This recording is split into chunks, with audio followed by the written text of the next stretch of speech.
ចឹងតើឯងញ៉ាំបាយអញ្ញាអរគុណច្រើន អូនទៅញ៉ាំបាយណា បាទបងលក់ដែរច្រើនច្រើនខ្ញុំសបយដឹកដែរ ហ្នឹងហើយឡើងក៏ចាំចាប់បងហ៎ បាទបាទ ចាំចឹងហ្មងក៏ចឹងហ្មងទៅអីទៅចាំចឹងទៅចាប់បងអូនហ៎ចាប់បងទាំងអស់គ្នាចាប់អត់បងធ្វើម៉េចទៅ ចាំ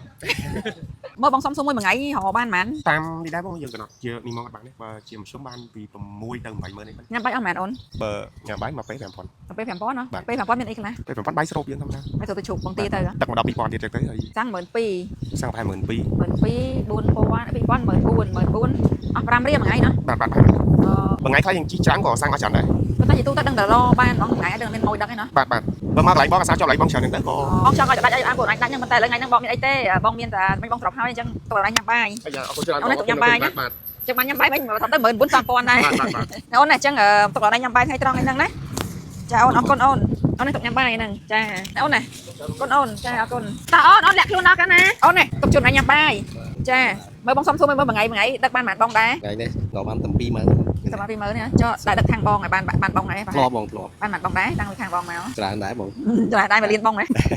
អូខេអូនអញ្ចឹងជូនបងណាជូនបងបានបងច្រើន